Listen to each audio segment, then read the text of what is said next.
When I stepped out into the bright sunlight from the darkness of the movie house, I had only two things in my mind: Paul Newman and a ride home. I was wishing I looked like Paul Newman. He looks tough, and I don't. But I guess my own looks aren't so bad. I have light brown, almost red hair, and greenish gray eyes. I wish they were more gray, because I hate most guys that have green eyes. But I have to be content with what I have. My hair is longer than a lot of boys wear theirs, squared off in the back and long at the front and sides, but I'm a greaser and most of my neighborhood rarely bothers to get a haircut. Besides, I look better with long hair.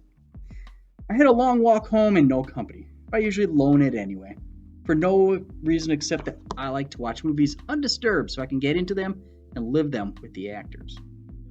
When I see a movie with someone, it's kind of uncomfortable, like having someone read over your book over your shoulder.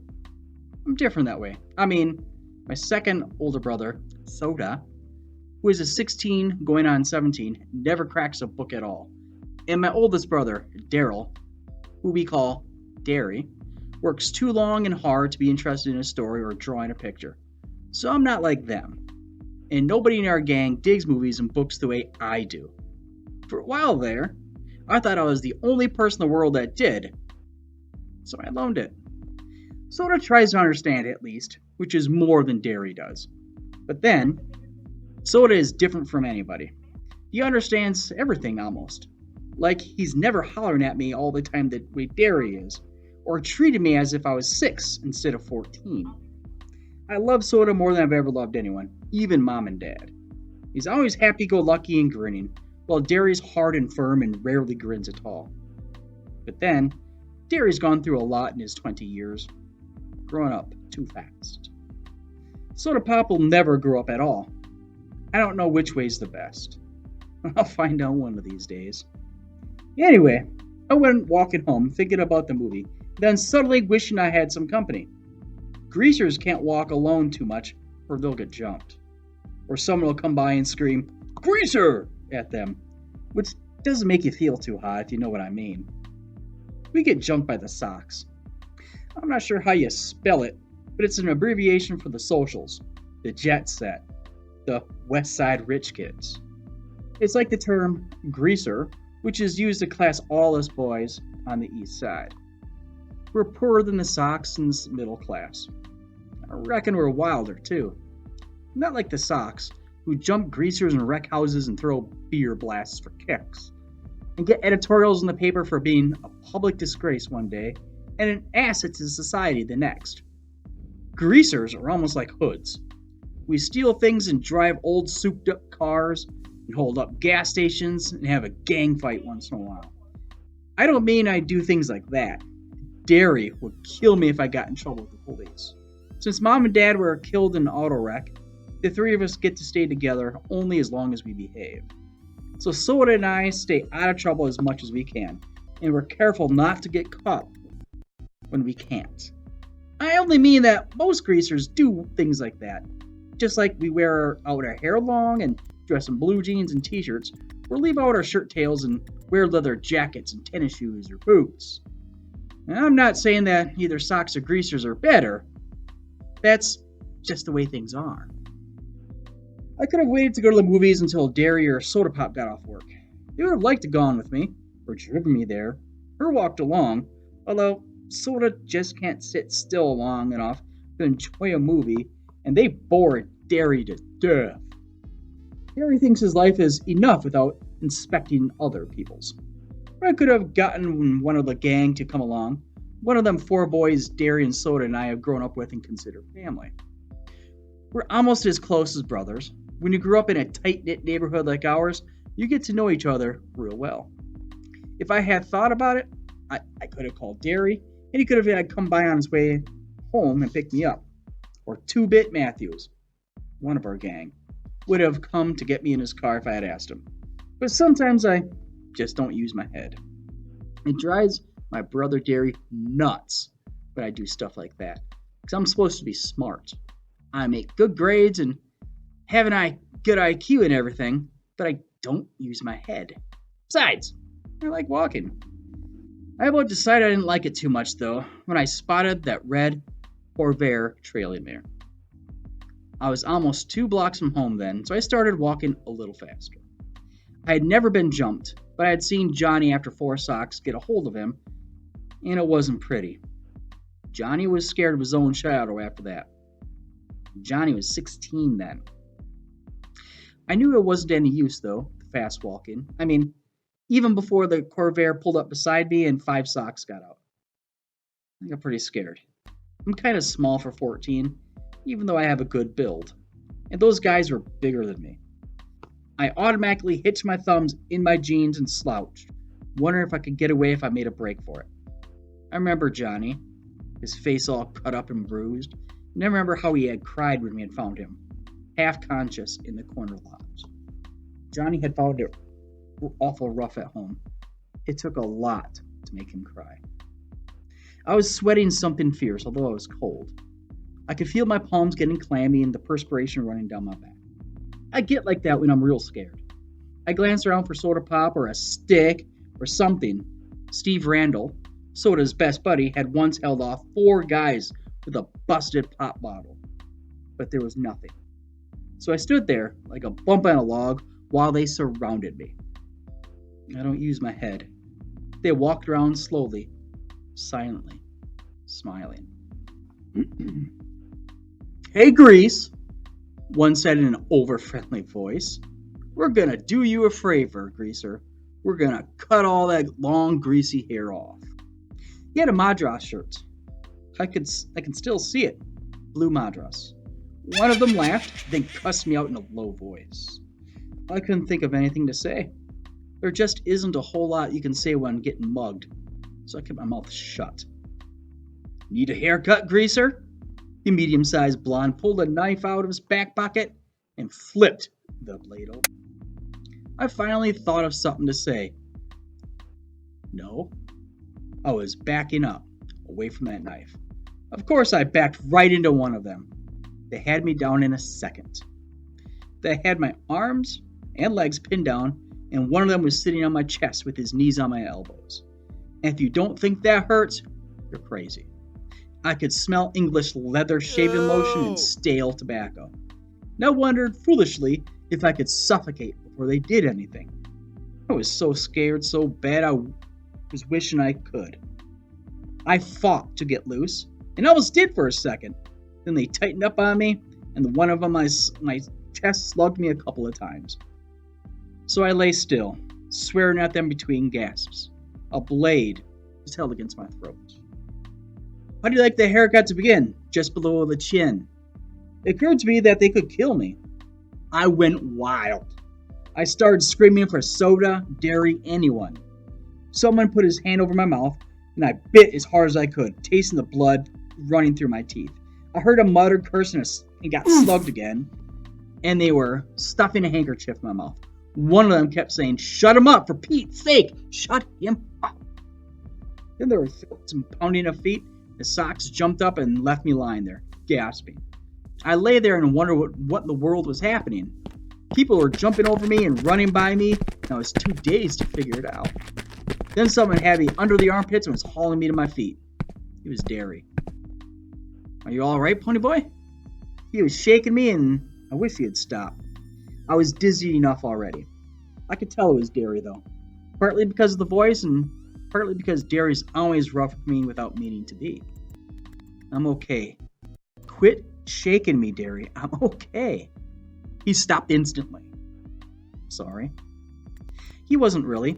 Derry isn't ever sorry for anything he does. It seems funny to me that he should look just exactly like my father and act exactly the opposite from him. My father was only 40 when he died, and he looked 25. And a lot of people thought Derry and Dad were brothers instead of father and son.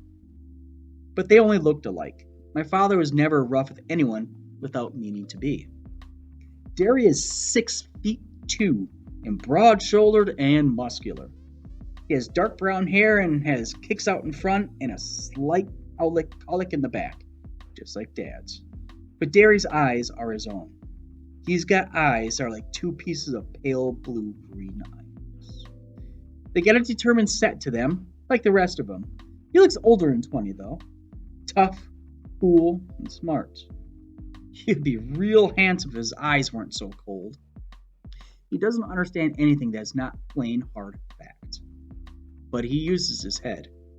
I sat down again, rubbing my cheek where I'd been slugged the most.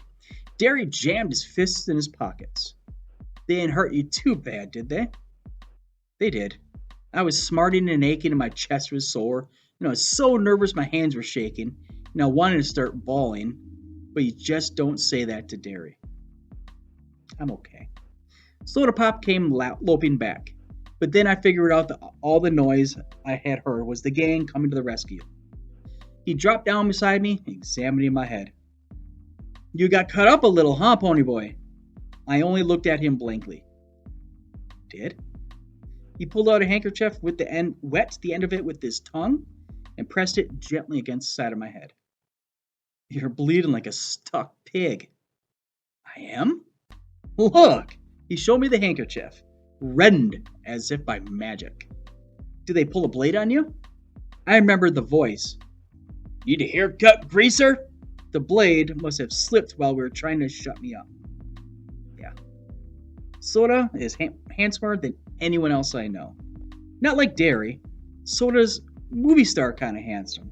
The kind that people stop on the street to go walk by. He's not as tall as Derry. He's a little slimmer, but he was finely drawn.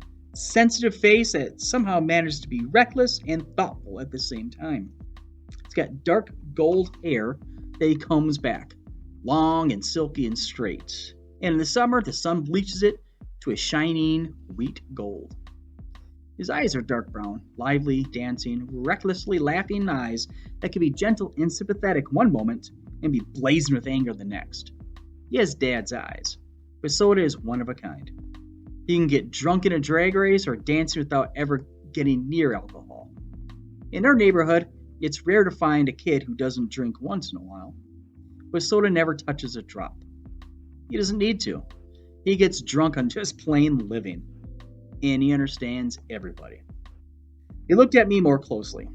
I looked away hurriedly, because if you want to know the truth, I was starting to bawl. I knew I was as white as I felt, and I was shaking like a leaf. Soda put his hand on my shoulder. Easy, Pony Boy. They ain't gonna hurt you no more.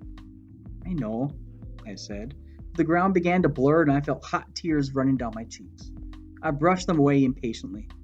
I'm just a little spooked, that's all. I drew in a quivering breath and quit crying.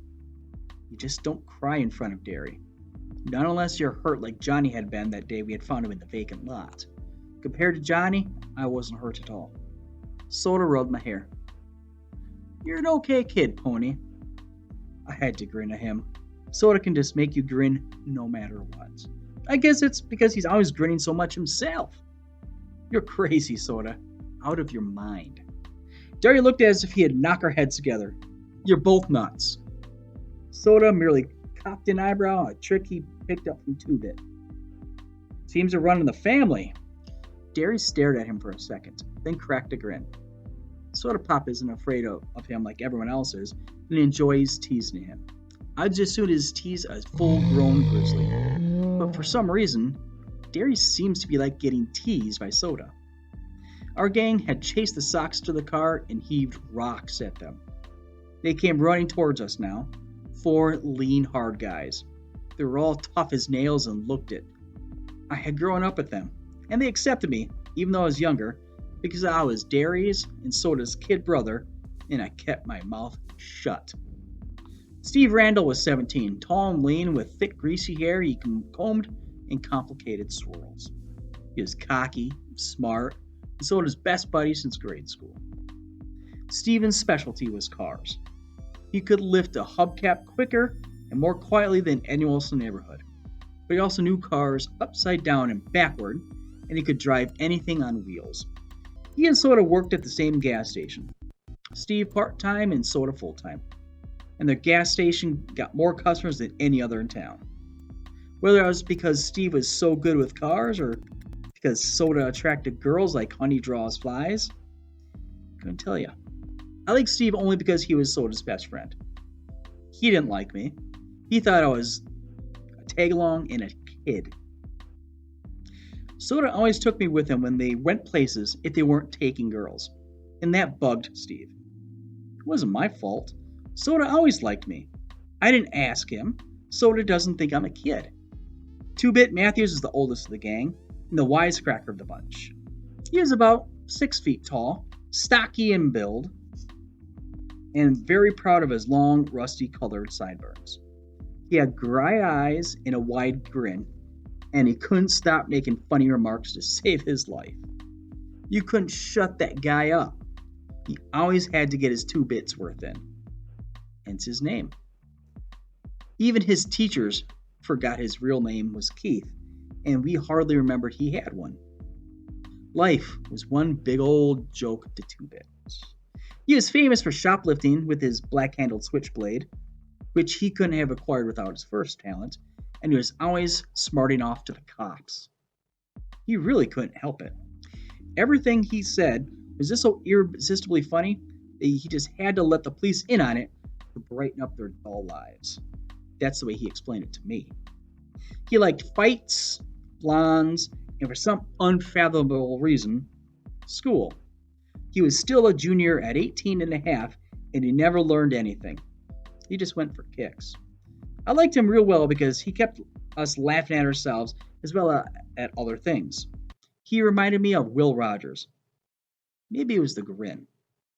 If I had to pick the real character of the gang, it would be Dallas Winston. Dally. I used to draw him his pictures when he was in a dangerous mood, for then I could get his personality down in a few lines. He had an elfish face, high cheekbones, and a pointed chin, small, sharp animal teeth, and ears like a lynx. His hair was almost white as it was blonde, and he didn't like haircuts, or hair oil either, so it fell over his forehead in wisps and kicked out in the back in tufts and curled behind his ears and along the nape of his neck.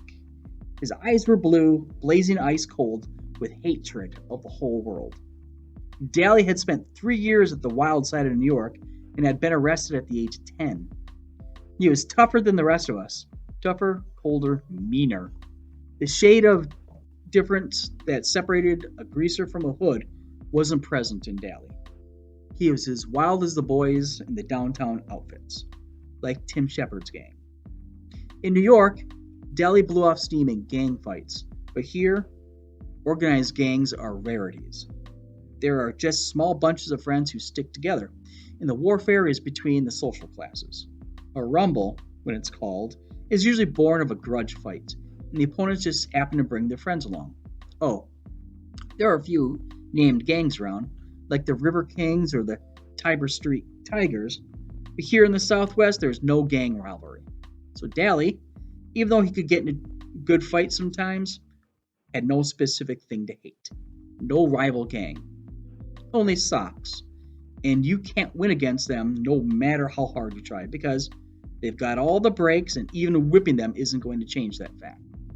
Maybe that's why Dallas was so bitter. He had quite a reputation. They had a file on him down at the police station.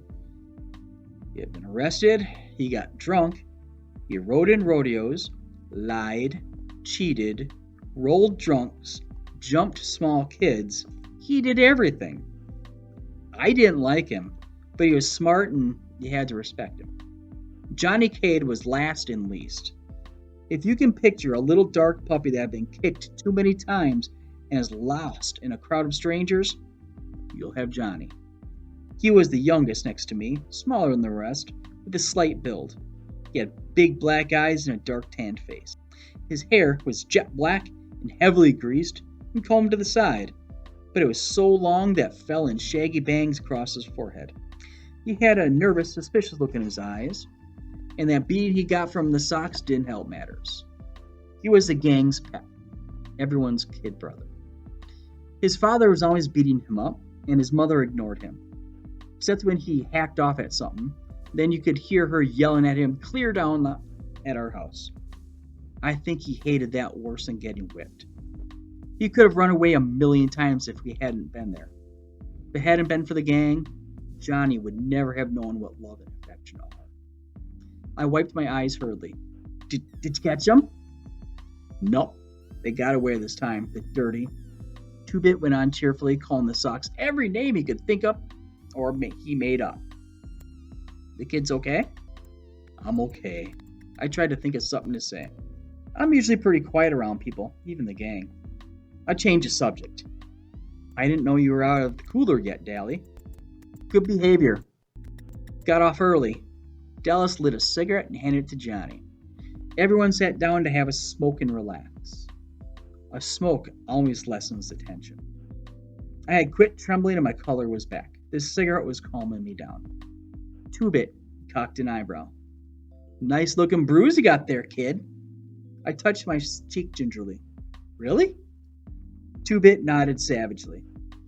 Nice cut, too. Makes you look tough.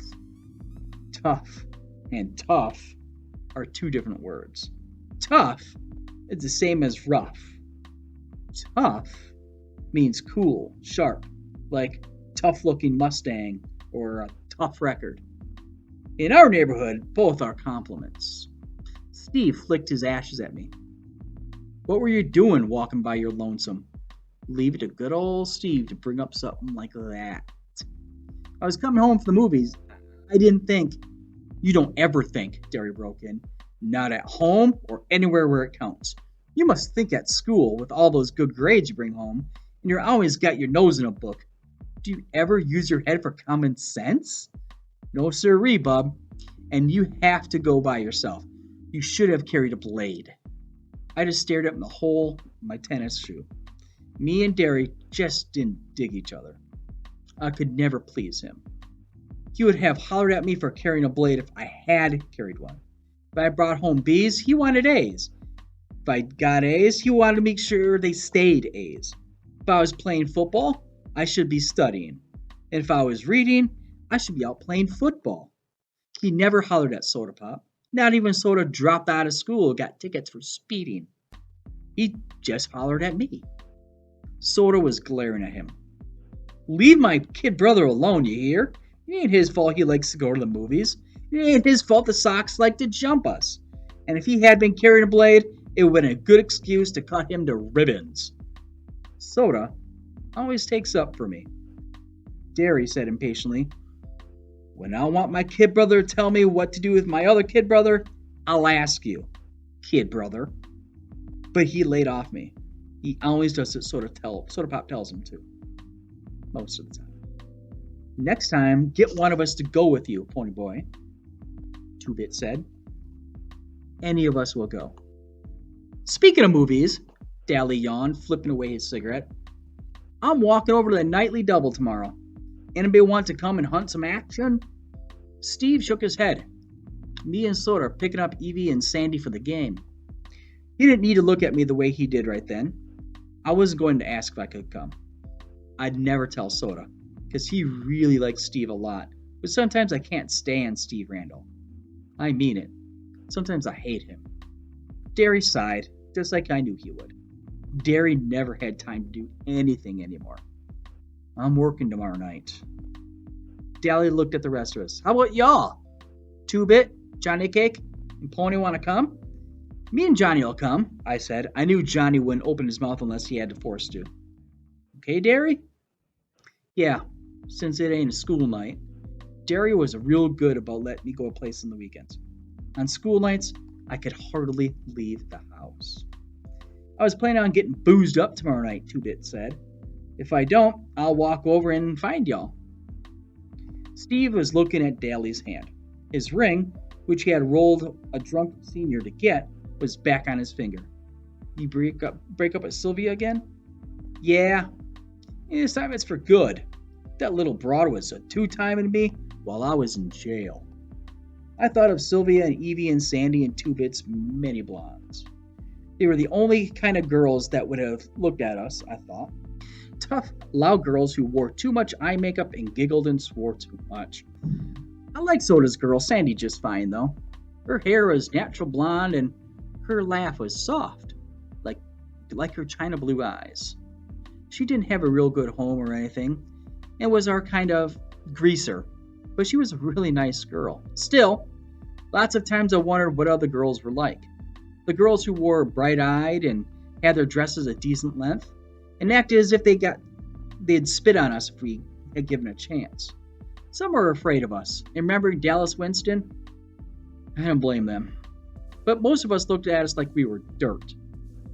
Gave us the kind of look that the Sox did when they came by in their Mustangs and Corvairs and yelled, "Grease!" at us. I wondered about them. The girls, I mean. Did they cry when their boys got arrested like Evie did when Steve got hauled in? Or did they run on them and the way Sylvia did to Dallas? But maybe their boys didn't get arrested or beaten up or busted up in rodeos. I was still thinking about it when I was doing my homework that night. I had to read Great Expectations for English. And that kid Pip, he reminded me of us. The way he always marked lousy because he was the gentleman or anything, and the way that girl kept looking down on him. That happened to me once. One time in biology I had to dissect a worm and the razor wouldn't cut, so I got my own switchblade out. The minute I flicked it out, I forgot what I was doing, or would never have done it. This girl right beside me gasped and said, "They are right. You are a hood." That didn't make me feel so hot. There were a lot of socks in that class. I get put into A classes because I'm supposed to be smart. And most of them thought it was pretty funny. I didn't, though. She was a cute girl. She looked really good in yellow. We deserve a lot of our trouble, I thought. Dallas deserves everything he gets, and should get worse if you want the truth. And Two-Bit? He doesn't really want or need half the things he swipes from stores. He just thinks it's fun to swipe everything that ain't nailed down.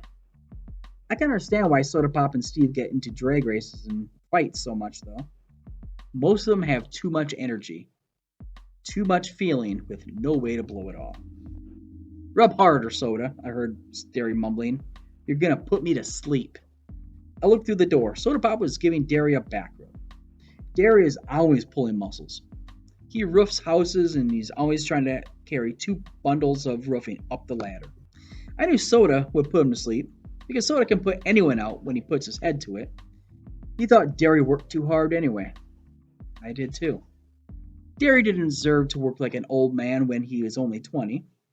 He had been a real popular guy in school. He was captain of the football team and had been voted Boy of the Year. But we didn't have the money for him to go to college, even with the athletic scholarship he won. And now he didn't have time between jobs to even think about college. So he never went anywhere, never did anything anymore, except work out at gyms and go skiing with some old friends of his sometimes. I rubbed my cheek where it had turned purple. And I looked in the mirror and it did make me kind of look tough. But Derry had made me put a band-aid on the cuts. I remembered how awful Johnny had looked when he got beaten up. I had just so much right to use the streets as the Sox did, and Johnny had never hurt them. Why did the Sox hate us so much? We left them alone. I nearly went to sleep over my homework trying to figure it out. Soda Pop, who had jumped into bed by this time, yelled sleepily to me to turn off the light and get to bed. When I finished the chapter I was on, I did. Lying beside Soda, staring at the wall, I kept remembering the face of the Sox as they surrounded me. That blue Madras shirt the blonde was wearing. I could still hear a thick voice. The haircut greaser. I shivered. "You cold, pony boy?" "Little," I lied. Soda threw one arm across my neck. He mumbled something drowsily. "Listen, kiddo, when Derry hollers at you, he don't mean nothing. He just got more worries than somebody at his age ought to. Don't take him serious. You dig, Pony? Don't let him bug you. He's really proud of you because you're so brainy. Just because you're the baby, I mean, he loves you a lot. Savvy?" "Sure," I said, trying to, for Soda's sake, to keep the sarcasm out of my voice.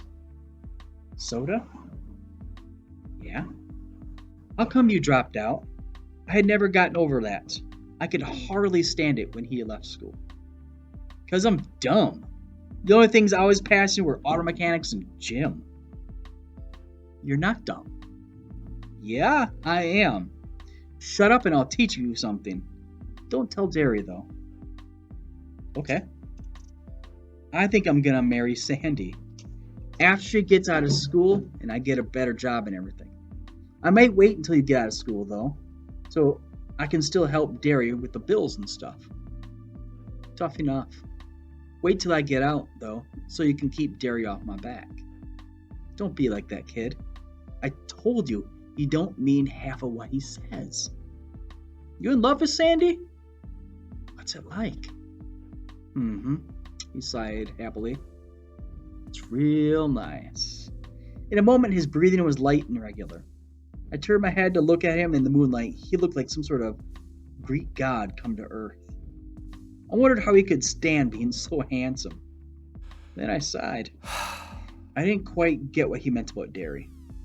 Derry thought I was just another mouth to feed and somebody to holler at. Derry loved me? I thought of those hard, pale eyes. Soda was wrong for once, I thought. Derry doesn't love anyone or anything except maybe Soda. I didn't hardly think of him as being human. I don't care, I lied to myself. I don't care about him either. Soda's enough. Not to have him until I got out of school. I don't care about Derry. But I was still lying and I knew it. I lie to myself all the time. But I never believed me.